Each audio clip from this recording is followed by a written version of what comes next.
안녕하세요. 스포츠카에 터질 것 같은 영혼을 지녔지만 경운기 같은 몸을 가진 유튜버 기즈모입니다. 제가 밤에 이렇게 누워서 침대에 이렇게 누워서 그냥 이것저것 상상하고 기획할 때는 정말 제가 세계 최고의 유튜버예요. 이섭님, 미스터 비스트, 현실은 기즈모죠. 여러분 꿈을 이루고 싶다면 체력부터 기르세요. 이거 리얼입니다. 왜 이런 걸 학교에서 안 가르치는 거야? 오늘은 할인의 달 11월을 맞이해서 공동구매를 한번 준비했는데요. 원래 11월은 할인 판매들을 이것저것 해서 너무 많이 하기 때문에 웬만해서는 티도 안 나죠. 할인율도 좋고 제품도 괜찮은, 품질도 괜찮은 제품을 신중히 고르다가 이 제품을 골라봤습니다. 포르쉐 디자인 PDB70 사운드바인데요. 기즈모에서 예전에 소개한 적이 있었는데 디자인이 정말 완벽에 가까웠고요. 음질도 괜찮았어요. 이게 필립스가 튜닝했기 때문에 음질도 무난했는데 출력이 120W에 불과했고 저역이 좀 약했어요. 그래서 이게 제가 그때 리뷰할 때 거실용 시스템은 이건 아니다. 그런데 방에서 쓰기에는 좀 가격이 살짝 비싸서 좀 애매했던 제품이죠. 가격만 좀 저렴해지면 충분히 쓸만하지 않을까. 원룸이나 20평대 그런 거실, 방의 안방용 이런 데서는 좀 쓸만한 제품이지 않을까 해서 한번 공동구매를 마련해 봤습니다. 리뷰는 예전에 저 기즈모에서 진행했던 리뷰를 그냥 다시 뒤에 붙여서 보면 되니까 참고하시면 되고요. 아니면 옛날 리뷰 그냥 검색해서 보셔도 되고요. 장단점을 제가 그때도 세세하게 말씀드렸으니까, 솔직하게 말씀드렸으니까 잘 참고하시고요. 혹시 관심이 있었지만 가격 때문에 좀 포기하셨던 분들은 이번 기회를 잘 이용하시기 바라겠습니다. 자, 리뷰 한번 보시죠. 디자인부터 볼게요. 길이는 그렇게 길지 않습니다. 약 86cm 정도예요. 그래서 일반적인 TV 아래도도 양옆이 많이 튀어나오지 않고요. 43인치급 TV, 좀 작은 TV 아래도도 튀어나오지가 않아요. 크기가 거의 같다고 보면 돼요. 그래서 75인치나 65인치 이렇게 커다란 TV 아래에 두면 좀 앙증맞아 보이죠. 자, 높이는 한 7cm가 살짝 넘는데요. 높이 역시 많이 높지 않아서 TV 스탠드 아래 둬도 화면을 많이 가리지 않습니다. 일단 제품에 쓰인 소재가 정말 좋습니다. 바닥에는 밝은 실버 알루미늄 재질이고요. 약간 단차를 두고 살짝 띄운 것처럼 유닛 부분을 설계를 했어요. 자, 유닛 부분은 그릴로 안전하게 보호하고 있고 여기에 짙은 회색 패브릭을 덮어서 차가운 느낌을 살짝 줄여줍니다. 상단은 블랙 알루미늄 재질인데요. 이 브러쉬드 처리를 해서 상당히 고급스럽고 빛의 반사도, 화면 반사도 별로 일어나지가 않아요. 자, 앞쪽 그릴 오른쪽 부분에는 상태 표시 LED가 나타나고요. 측면에는 터치식 버튼이 있습니다. 무게는 약 5.6kg으로 이게 금속으로 만들어서 꽤 묵직해요. 후면에는 HDMI 입력 2개, 그리고 출력 1개, 옵티컬 입력, USB 입력 등을 제공합니다. 포트는 충분하네요.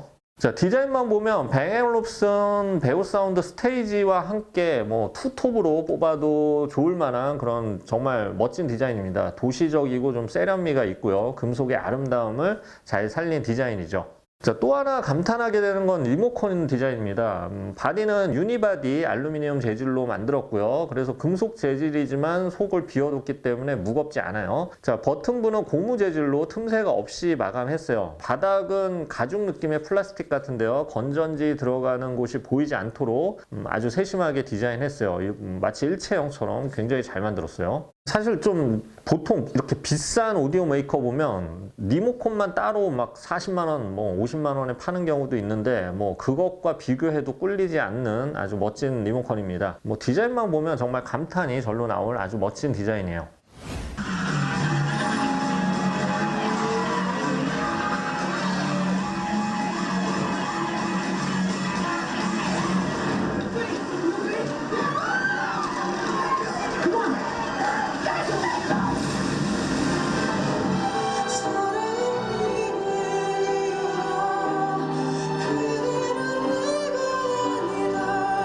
소중했던 우리 첫 만남 수줍게 웃던.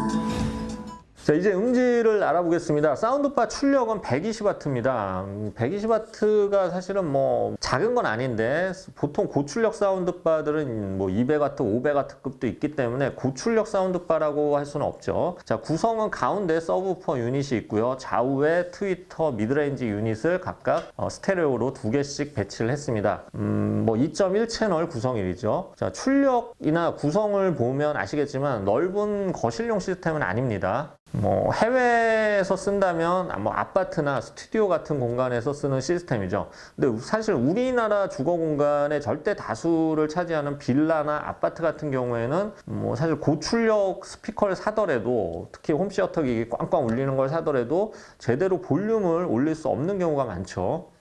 이게 당연하죠. 뭐 층간 소음하고 뭐 벽간 소음도 또 있어요. 그래서 제가 스피커를 소개하면서도 항상 좀 죄송스러운 부분이긴 한데, 뭐 이 제품은 비교적 층간 소음에 걱정을 할 필요가 없는 그런 저역이 나옵니다. 자, 스피커 시스템만 본다면 이게 단점이긴 한데, 층간 소음을 걱정하는 분들에게는 현실적인 선택지라고 할 수가 있어요.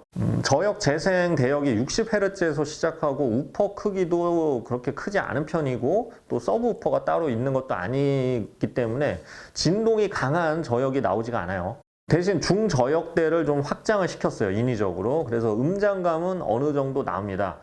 그러다 보면 또 좀 음질이 인위적으로 확장하다 보면 묻힐 수 있는데, 이 중고역대도 튜닝을 잘 해서 또 사람 목소리나 보컬 음악 등은 또 잘 나와요. 듣기가 좋아요.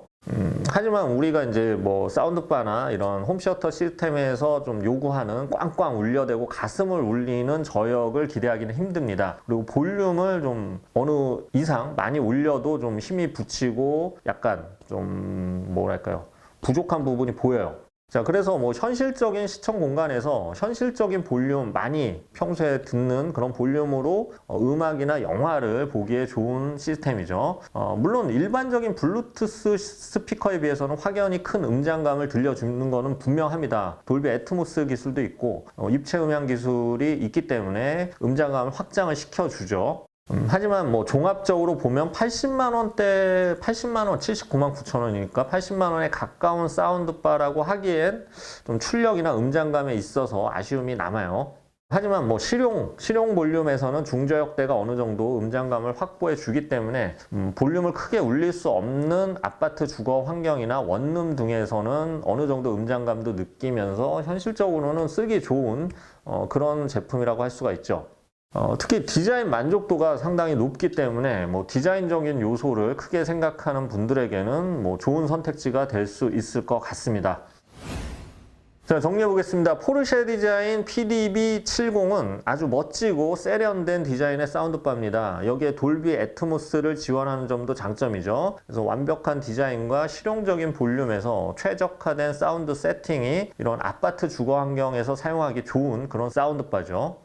그래서 넓은 시청 공간에 뭐 대형 TV 화면이 아니라 뭐 한 2, 3m 이 정도 되는 TV랑 2, 3m 떨어진 공간에서 한 4, 50인치대 작은 TV를 사용하고 있다면 정말 최적의 사운드를 들려줄 사운드바입니다.